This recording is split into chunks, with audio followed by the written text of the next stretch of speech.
Hey everyone, my name is Britt and I work in Young Adult Services at the Pikes Peak Library District, and today I'm going to show you how to make a Camp Half-Blood pennant.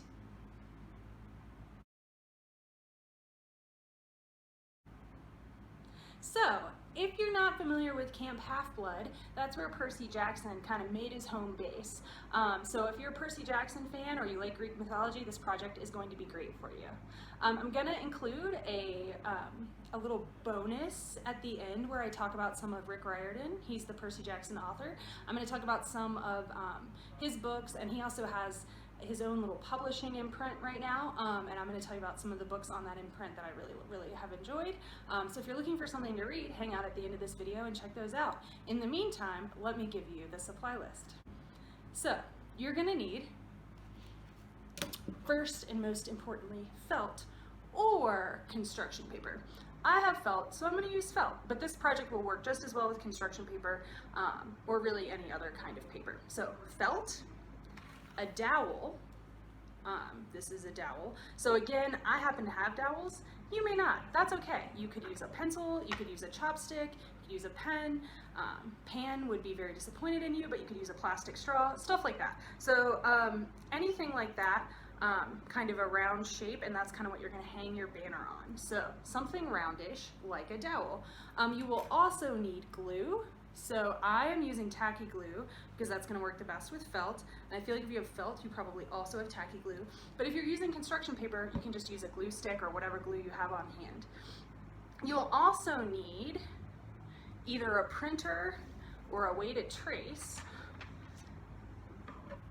some scissors, and tape or sewing pins. And I'm going to use sewing pins because inexplicably we don't have normal tape in my house. So those are the supplies you need. Go gather those up and I will see you right back here. So when you're sewing or doing a lot of other things, you're going to need something called a pattern. So I've got a link in the comments to the instructions for this fun pennant project. And in that link, you're going to find the patterns for the different cabins. So basically the different deities that the Camp Half-Blood cabins are associated with. So if you don't know what cabin you would be in, I've also linked to a quiz below that will tell you. So I quizzed into the Athena cabin, but since I have blue and green, and if you don't know, she is like the goddess of wisdom, so that's funny.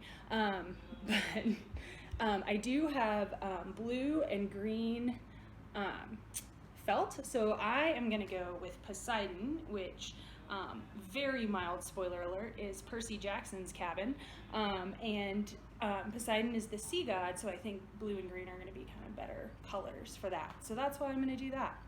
So check out the link, and then you're going to trace the pattern for the god that you like. Okay, so like I said, I'm going to do Poseidon. So I have pulled up, I don't have a printer, like I said. If you have a printer, you can just print this out. I would, maybe do a screenshot, make it a little bigger, but I don't have one, so I have a laptop/tablet, so I'm just going to trace it off of here. Now, if you decide to take this route, you're going to want to ask the owner of the device first. So if the device does not belong to you, do not use it to trace on. Luckily, this is my own laptop, so I'm going to trace on it. So I'm just going to use the pencil, my piece of notebook paper, and my tablet to trace this Poseidon symbol. It's a trident, sea god, it makes sense. And then I will see you guys back here when you're done tracing.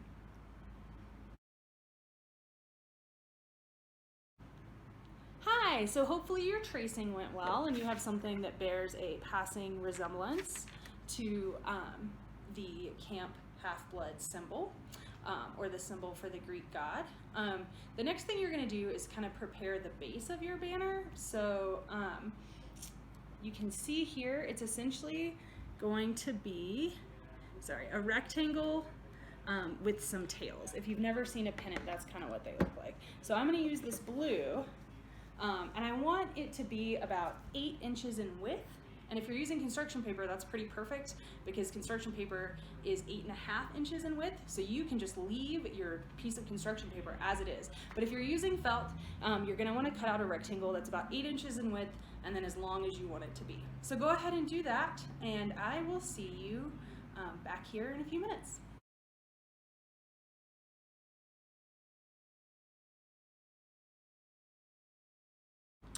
Okay, welcome back. Hopefully the cutting went well. If it did, you should have something that looks more or less like this. So it's starting to resemble a pennant. Yay, awesome. Again, you do want to leave yourself some room so that you can like get your symbol on there and then also fold it over. But hopefully, so you didn't make your tails like insane. But if you did, just start over. Most projects require more than one try in my experience. So we all learn from failure. Okay, well, once you've got this, the next step is to then cut out the symbol. So what you're gonna do is you're gonna cut out the symbol from your construction paper, and then you're gonna either tape or glue it to your complementary felt or construction paper. Basically, you're cutting this out so that you can trace it or cut it out. So I'm gonna cut this out, pin it to this green fabric, and then I'm gonna cut out this shape out of the green fabric. So cut, pin, cut. All right, so go ahead and do that. Again, if you're using construction paper, you can trace or freehand directly on it. It's up to you. And just cut that out, or you can kind of do what I said and just go ahead and tape it onto the construction paper because you can always flip over the tape once you've kind of pulled it off. If you have painter's tape, that would be probably a pretty good life hack. So get to tracing, get to cutting. I'll see you back here when you have cut out your Greek mythology cabin symbol.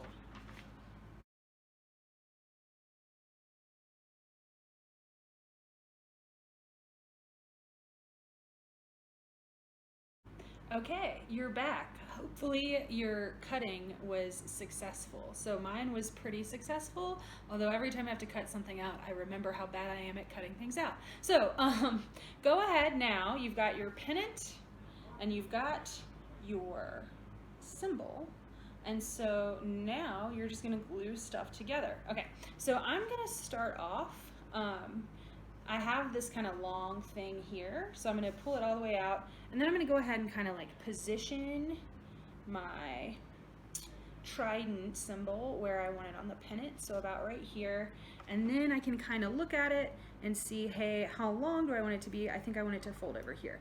So what I'm going to go ahead and do before I glue this on, I'm going to go ahead and glue the dowel in. So all I'm going to do is just fold over a nice flap of the pennant, and you could sew, you could probably even staple, honestly, but it just wouldn't be quite as cool. So I'm actually going to put the dowel on it and then fold it over, and then I'm going to make sure it's straight because I'm bad at straight, just like I'm bad at cutting. Okay, so it's pretty straight. So I've got the dowel in here, and then I'm just gonna put glue kind of on in front and behind the dowel, and then I'm gonna like smash it down. Okay, and so then the last thing to do is to flip it over and then glue your sign, your symbol, to the front. So I'm just gonna, again, cover it in glue. Glue, glue, glue, glue, glue. Alrighty. And then if you are really fancy, or if you like things to be perfect, you could kind of, I would maybe mark the center of your symbol and the center of where you want your symbol to go and line those up when you're gluing. But if you have done anything with me, you know that I am in no way, shape, or form a perfectionist. So I'm just gonna slap it on there. Alrighty. And then again, you're gonna wanna press it down. I'm gonna let it sit under a few books, stuff like that. But you have a Percy Jackson pennant flag. It should look something like this. Yay. So that's the craft.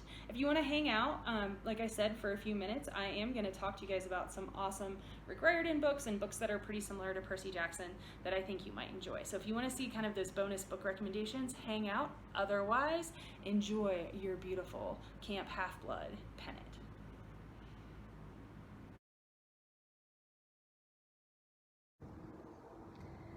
Hey again, everyone.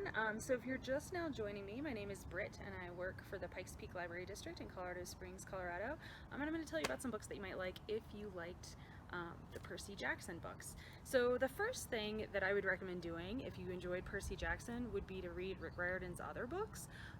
He has a lot of them, so that will keep you very busy. You know, the Percy Jackson series kind of continues. There's like a Roman bent, and then he's got a series coming out right now where Apollo, the god, is the main character. So that's kind of along the Percy Jackson lines. He also has an Egyptian mythology series, and my personal favorite, which is his Norse mythology series. So there's actually another video of me talking about this book, so I'm just going to link to it. But it's called The Sword of Summer, and the series is Magnus Chase and the Gods of Asgard, and Magnus Chase is probably my favorite Rick Riordan kid. He's just heart of gold, good kid. So give that one a go. Then I kind of wanted to show you a fun trick. It's not really a trick, but if you're looking for mythological reads, Rick Riordan, the Percy Jackson author, has his own kind of like publishing imprint, which is kind of like a label, if you will. It looks like this. It's Rick Riordan Presents.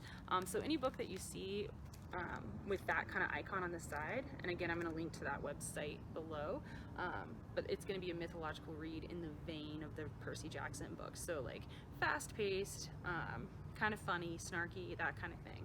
So I'm actually reading this one right now, and it's called Tristan Strong Punches a Hole in the Sky, and it's super interesting because it's a mixture of African mythology and then like Black American mythology. So like Brer Rabbit is a character, and John Henry is a character, but so is like Anansi. So if you're familiar with any sort of African mythology, you will know some of those things I was just saying. But I really liked it, and I think it would be a really great read for a lot of kids, especially right now.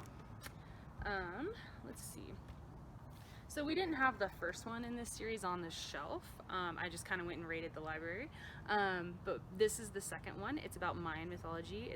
The first one is called The Storm Runners. So if you're into Mayan mythology, think you might be, they have a literal goddess of chocolate, which to me is just always a selling point, Ish Cacao. So go ahead and give The Storm Runners by J.C. Cervantes a read if that's something that you think you kind of might enjoy. Another one that I really have loved has been Roshni Chaksi's take, and that's the author. So the book is called Aru Shah and the End of Time, and it's about Indian mythology, and I really loved it. So I do a decent amount of yoga, and so like I've been like, oh, that's why that pose is called that, or whatever. So that has been kind of fun. It's also just a really entertaining read, and this is a good one for some of the younger readers, so some of the more tween-agey readers. So it's Aru Shah and the End of Time by Roshni Chaksi. And then this last one is not Rick Riordan at all, because there are a lot of other great books out there that are, you know, kind of have a mythological bent. But this one was on the shelves and I saw it and I was like, I'm gonna share it. So it's called The Wizards of Once. It's by Cressida Cowell. Cressida Cowell is the lady who wrote How to Train Your Dragon. So if you were into that, you'd probably be into this. This is kind of a take on Arthurian legend. So if that's more your bag, give this one a go. It's tonally fairly similar, I would say, to the Percy Jackson books. And I listened to all of these actually, and David Tennant narrates this one, if you know who he is. So that's a lot of fun as well. So those are just a few books that you could read if you liked the Percy Jackson series.